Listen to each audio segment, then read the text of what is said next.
नमस्कार, the print में आपका स्वागत है। मैं अपूर्वा मंधानी, मेरे साथ हैं हमारे एडिटर प्रवीण स्वामी और हम दोनों आपके सामने एक बार फिर हाजिर हैं हमारा ये साप्ताहिक स्पेशल शो लेकर, जिसका नाम है संकट, सुरक्षा और स्वामी। आज के एपिसोड में हम चर्चा करेंगे पाकिस्तान की। सवाल जो हमने उठाया था वो था कि क्या सिंबल छीने जाने के नुकसान की भरपाई कर पाएगी इमरान खान की पार्टी पीटीआई। प्रवीण, शो की शुरुआत करने से पहले अगर हमेशा की तरह आप हमारे दर्शकों को बता पाएं कि इसका भी इस समय पाकिस्तान में क्या चल रहा है।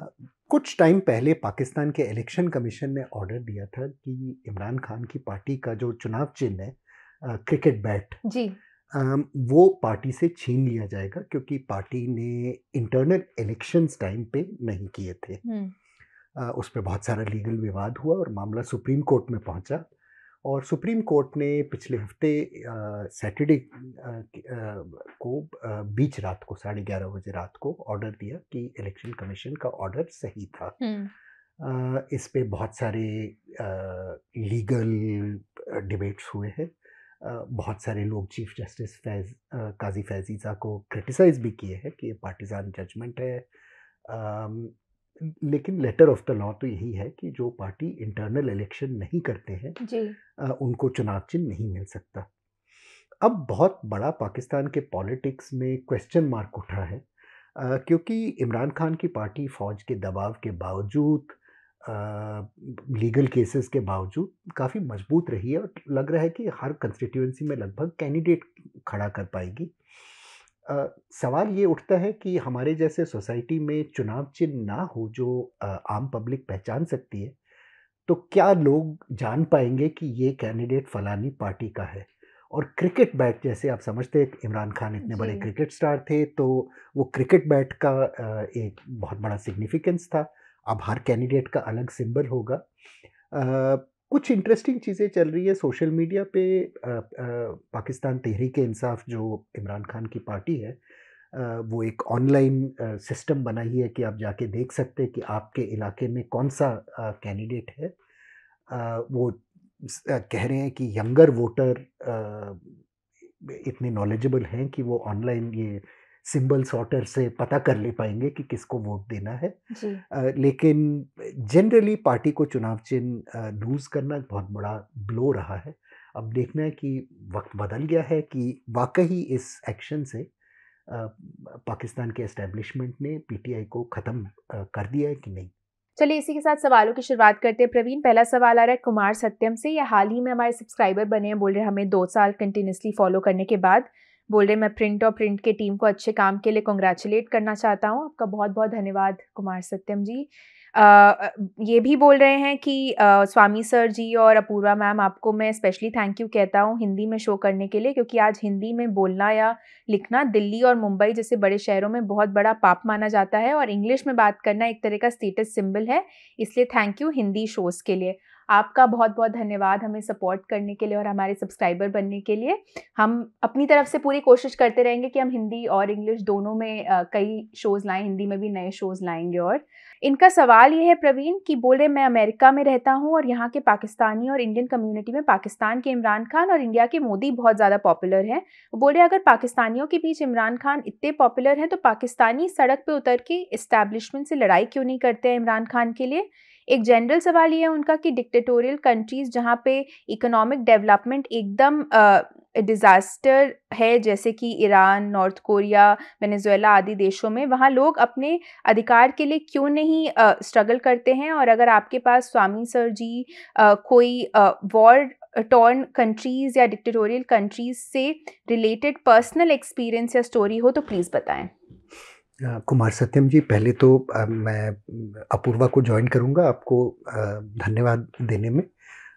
अच्छा जर्नलिज्म तभी पॉसिबल होता है जब पेइंग सब्सक्राइबर्स उसको सपोर्ट करें जी, और आपके जैसे लोग मीडिया को ज़िंदा रख रहे हैं। प्रिंट के लिए आपने काइंड वर्ड्स यूज़ किए, थैंक यू। बट मैं उन लोगों से भी कहूँगा जो प्रिंट को पसंद नहीं करते हैं कि वो भी अपने पसंद के मीडिया के सब्सक्रिप्शन ज़रूर लें, ताकि हमारे देश के मीडिया का इकोसिस्टम और इंस्टीट्यूशन मजबूत रहे। इमरान खान की पॉपुलैरिटी तो फैक्ट है डायस्पोरा में, और पाकिस्तान में जहाँ तक मेरा अंदाज़ा है उनकी पॉपुलैरिटी पिछले साल में काफ़ी बढ़ी है जब से जी, वो हटाए गए हैं ऑफिस से। वहाँ की आर्थिक स्थिति की वजह। ये तो बस इम्प्रेशन है, मैं इकोनॉमिस्ट नहीं हूँ, लेकिन जब पाकिस्तान में आज की तारीख मिडिल क्लास फ्रेंड से बात करता हूँ, तो वो बहुत ज़्यादा मुश्किलों के का सामना कर रहे हैं। प्राइसेस डबल, क्वाड्रुपल, क्विंटुपल 10 गुना बढ़ गए हैं, लेकिन सैलरीज़ उस हद तक नहीं बढ़ी हैं। और गरीबों की बात छोड़िए, मिडिल क्लास फैमिलीज़ आज की तारीख स्ट्रगल कर रहे हैं अपने बच्चों की स्कूल फीस भरने में, सर्दी में हीटिंग ऑन करने में 10 बार सोच रहे हैं, इलेक्ट्रिसिटी बिल्स के वजह। सब्जियों की अभी एक लेडी मुझे बता रही थी कि उनका महीने का खर्चा धीरे-धीरे 5,000 रुपए से 40,000 रुपए तक बढ़ गया है, और खर्चा देने में उनको अब बहुत दिक्कत हो रही है। एल्डरली कपल है वहाँ रहने वाले।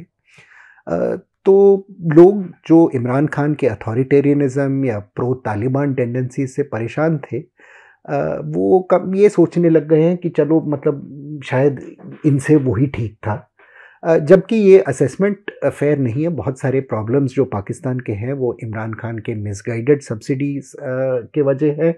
और अगर ये कहानी देखी जाए तो ये परवेज़ मुशर्रफ के वक़्त तक 2002 और उसके पहले तक जाती है, 99 तक। जब लगातार सब्सिडीज़ बढ़ते गए, कर्ज़े पाकिस्तान लेते गया, जिनको वापस देने का साधन नहीं था।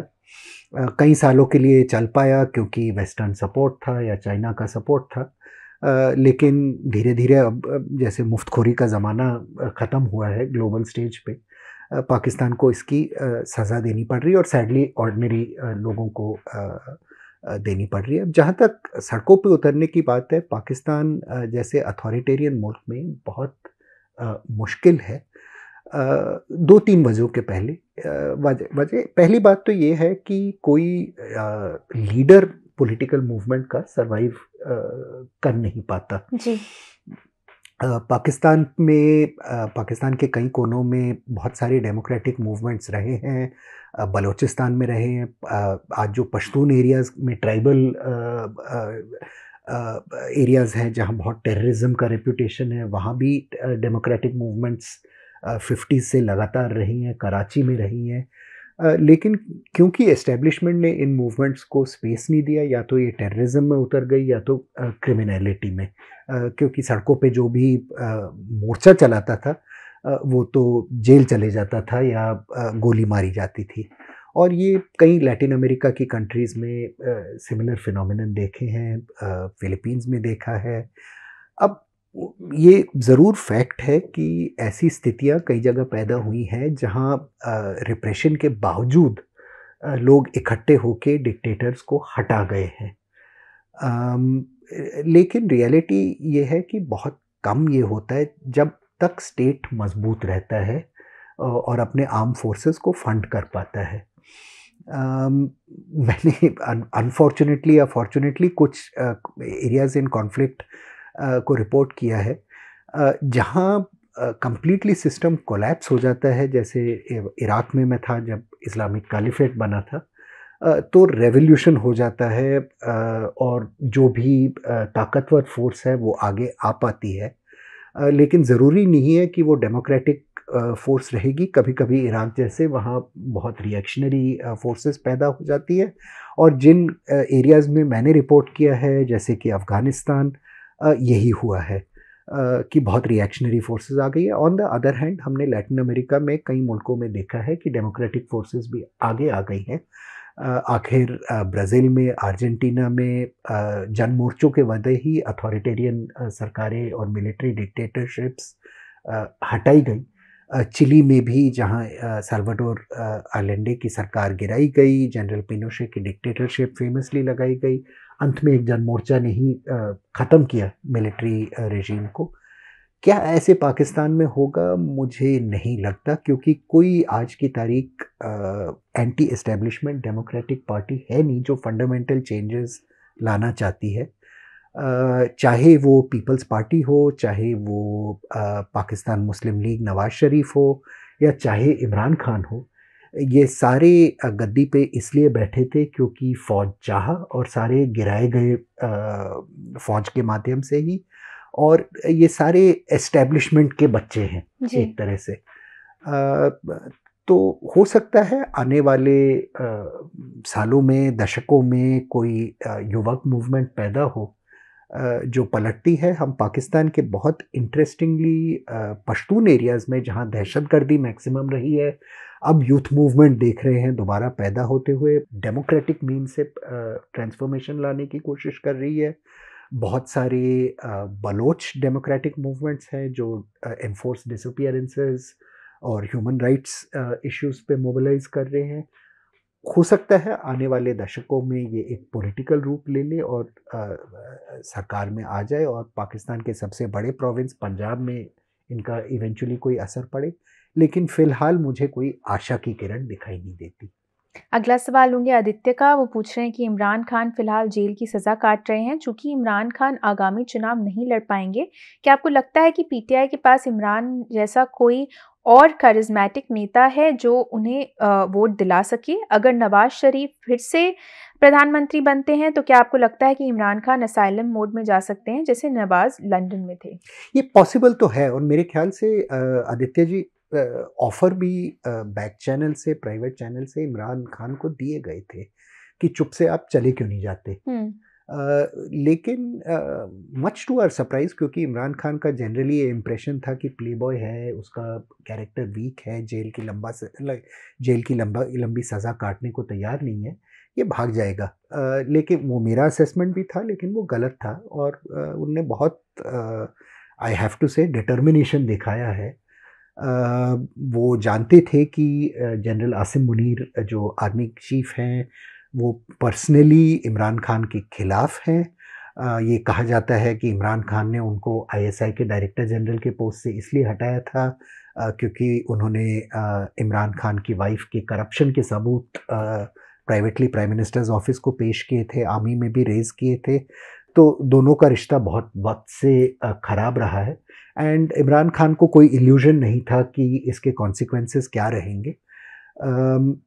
मेरे ख्याल से लेकिन इमरान ने ये कैलकुलेट किया है कि वो लंबा गेम खेल सकते हैं। जेल में जितना भी वक्त काटना है काटेंगे, लेकिन आसिम मुनीर हमेशा के लिए आर्मी चीफ नहीं रहेंगे। पॉलिटिकल इंस्टेबिलिटी उस कंट्री में रहेगी क्योंकि राइवल लीडर्स, चाहे वो नवाज शरीफ हो या बिलावल भुट्टो, उनकी इतनी पॉपुलैरिटी नहीं है जितनी इमरान की है। और जितना वक्त इमरान खान जेल में काटते हैं उतनी उनकी पॉपुलैरिटी बढ़ते रहेगी क्योंकि बिगड़ते आर्थिक स्थिति और बिगड़ते सिक्योरिटी सिचुएशन का ब्लेम किसी और को लेना पड़ेगा। जी। पॉलिटिकल लीडर के लिए जेल में रहना कभी-कभी बहुत अच्छा रहता है। याद रखिए कि हमारी ही आज़ादी की लड़ाई में बहुत वक्त के लिए हमारे बड़े-बड़े फ्रीडम मूवमेंट के लीडर्स जेल गए और उससे उनका फ़ायदा ही हुआ क्योंकि आवाम उनके पीछे आई। हुँ। उनको लगा कि इनको गलत टारगेट किया जा रहा है। तो जेल में जितने वक्त इमरान खान रहते हैं उतनी ज़्यादा उनकी करिश्मा पॉपुलैरिटी में और यंगर वोटर्स में बढ़ती है, उतने ज़्यादा उनके पुराने पाप जो हैं भूले जाएंगे। अब मेरे ख्याल से कई पाकिस्तानी कमेंटेटर, पाकिस्तानी अखबारों को आजकल पढ़ता हूँ तो बड़ा इंटरेस्टिंग है क्योंकि बहुत सारे कमेंटेटर ये लिख रहे हैं कि जो भी सरकार चुनी जाएगी वो ज़्यादा वक्त नहीं चलेगी, साल 2 साल चलेगी या कोई कोalition होगी जो गिर जाएगी। और ये हैरानगी की बात है कि इलेक्शन के कुछ ही वक्त पहले उस सरकार के गिरने की बातें ज़्यादा मीडिया में आ रही हैं, जी। ये नहीं आ रही कि कौन बनाएगा। आवाम में एक परेशानी का मूड फैल गया है कि चाहे कोई भी लीडर हो, ये सारे निकम्मे नालायक हैं और इमरान खान उस पे मेरे ख्याल से कैपिटलाइज कर पाएगा। यही सवाल है कि जनरल आसिम मुनीर एक्सटेंशन लेके अपना टर्म बढ़ा पाएंगे और इमरान को अंदर बंद रखेंगे या कोई और जनरल आएगा जो सोचेगा कि चलो किसी कोalition में पीटीआई को स्पेस दे ही देते हैं और वापस इमरान को आने देते हैं ताकि पॉलिटिकल सिस्टम की लेजिटिमेसी दोबारा बने। जी। अगला सवाल संकल्प का हमारे मेंबर हैं, बोल रहे हैं नमस्ते प्रवीण सर और अपूर्वा, नमस्ते आपको। सवाल हल्का लंबा है, बोल रहे हैं कि पिछले साल लगभग इसी समय आईके और यूथियास पंजाब पुलिस को उसे गिरफ्तार करने की चुनौती दे रहे थे। राजनीतिक पंडित साउथ एशियन राजनीतिक करियर की ओबिचुरीज लिखने से झिझक रहे हैं। कई हार के बावजूद कोई भी राहुल गांधी के राजनीतिक करियर पर पर्दा नहीं डालेगा, क्योंकि कहीं न कहीं अतीत में पास्ट में इंदिरा गांधी ने वापसी की थी। बोल रहे हैं दरअसल नवाज शरीफ खुद किंग ऑफ कमबैक्स हैं, लेकिन सभी साउथ एशियन कमबैक्स में एक डिसाइसिव थीम है, स्टेबल अल्टरनेटिव्स की कमी। अब समय बदल गया है और आज़ादी के दशकों के बाद हमारे पास स्थिर और मजबूत राजनीतिक पोल्स हैं। मेरे पाकिस्तानी दोस्त जो 1 साल पहले तक आईके के उत्साही समर्थक थे और कई अब भी हैं, अब उनके डाउनफॉल के लिए उन्हें और सबके साथ उनके पंगों को दोषी मानते हैं। जैसा कि मैं समझता हूँ, या कम से कम ओवरसीज़ पाक समुदाय के बीच प्रचलित विचार है कि आईके को अक्टूबर 2023 में स्वतंत्र चुनाव का प्रस्ताव दिया गया था, जिसे उन्होंने अस्वीकार कर दिया और इसके बजाय सेना के साथ युद्ध पे चले गए। वो अपने मित्र को कोट कर रहे हैं, न खुदाई मिली न विसाले सनम, न इधर के रहे न उधर के। अब बोल रहे हैं माना कि आईके का टकराववादी रवैया उनकी अपील का एक बड़ा हिस्सा है, लेकिन एक बार जब जनता शांत हो जाती है तो वह हमेशा जेल भरों के बजाय राजनीतिक स्थिरता की तलाश करती है। आईके ने राजनीति को क्रिकेट के रूप में देखा, जबकि वास्तव में ये इससे कहीं अधिक है। दरअसल रानिल विक्रमसिंघे ने राजनीति को chess plus cricket plus boxing plus marathon plus rugger बताया। आईके अभी भी सबके लोकप्रिय हो सकते हैं, लेकिन पाकिस्तान के बोनसाई लोकतंत्र के निर्धारित नियमों को देखते हुए क्या आपको नहीं लगता कि IK is done and dusted? Done and dusted हो सकता है। मैं ज्योतिष नहीं हूँ और अपने करियर में देखा है कि बहुत सारे डन एंड डस्टेड लोग वापस आ गए, या जो लोग इतिहास के पन्नों में पेश होने लग गए थे, अचानक इन्फ्लुएंशियल हो गए। आखिर किसने समझा था कि प्राइम मिनिस्टर नरसिम्हा राव जैसे जन प्रधानमंत्री बन जाएंगे और भारत में वो परिवर्तन लाएंगे जो पिछले बहुत दशकों में नहीं हो पाया था। कुछ भी, मतलब लाइफ इज़ अनप्रेडिक्टेबल। मैं ये कहूँगा कि यस, इमरान खान ने प्रॉबेबली अपना हैंड ओवर प्ले किया, लेकिन अगर देखा जाए, ऑब्जेक्टिवली देखा जाए, वो एक बहुत अजीब सिचुएशन में थे, क्योंकि वो उनको ये उम्मीद दिख रही थी कि आर्मी के एक बड़े सेक्शन उनको उम्मीद थी कि आर्मी का एक बहुत बड़ा सेक्शन उनके पीछे था। और ये फैक्ट है। अगर उस वक्त के जो आप कह रहे हो उनके हटाए जाने के वक्त की बात देखी जाए तो कई सारे फिगर्स थे मिलिट्री में, रिटायर्ड जनरल्स, रिटायर्ड ब्रिगेडियर्स, जो काफ़ी ओपनली इमरान को सपोर्ट कर रहे थे। जी। बहुत सारे ऐसे केसेस थे, जब राइटिंग हुई थी उनके अरेस्ट के ठीक पहले, बहुत सारे ऐसे केसेस हुए थे जहां आर्मी की फैमिली सड़कों पे निकल आई थी। सर्विंग ऑफिसर्स की वाइव्स या बच्चे इमरान खान को सपोर्ट कर रहे थे, और उनको आई थिंक जेन्युइनली लगा कि आसिम मुनीर वो नहीं कर पाएगा जो किया। अब फैक्ट ये है कि पाकिस्तान आर्मी में दरार तो पैदा हुआ है। ये डिसिप्लिन्ड इंस्टीट्यूशन है, ऐसा इंस्टीट्यूशन नहीं है जो चीफ को डिफाई करेगा, लेकिन इमरान खान के लिए एक बहुत गहरी अभी भी आर्मी में और वाइडर मिडिल क्लास में एक सिंपैथी है जो बढ़ रही है मेरे ख्याल से जितने वक्त वो जेल में रहते हैं। यस, नेचुरली उनके बहुत सारे सपोर्टर रहेंगे जो उनके गवर्नमेंट का फ़ायदा उठा रहे थे, मलाई खा रहे थे, और उनको बुरा लगेगा कि मिनिस्ट्रीज़ और ऐसी चीज़ें नहीं मिल रही हैं। कोई ऑपोजिशन में बैठना नहीं चाहता है, लेकिन फैक्ट ये है कि इमरान पाकिस्तान के इतिहास में पहली बार लीडर रहा है जो सिस्टम को डिफाई करके अंदर बैठा है, जुल्फ़िकार अली भुट्टो के वक्त से।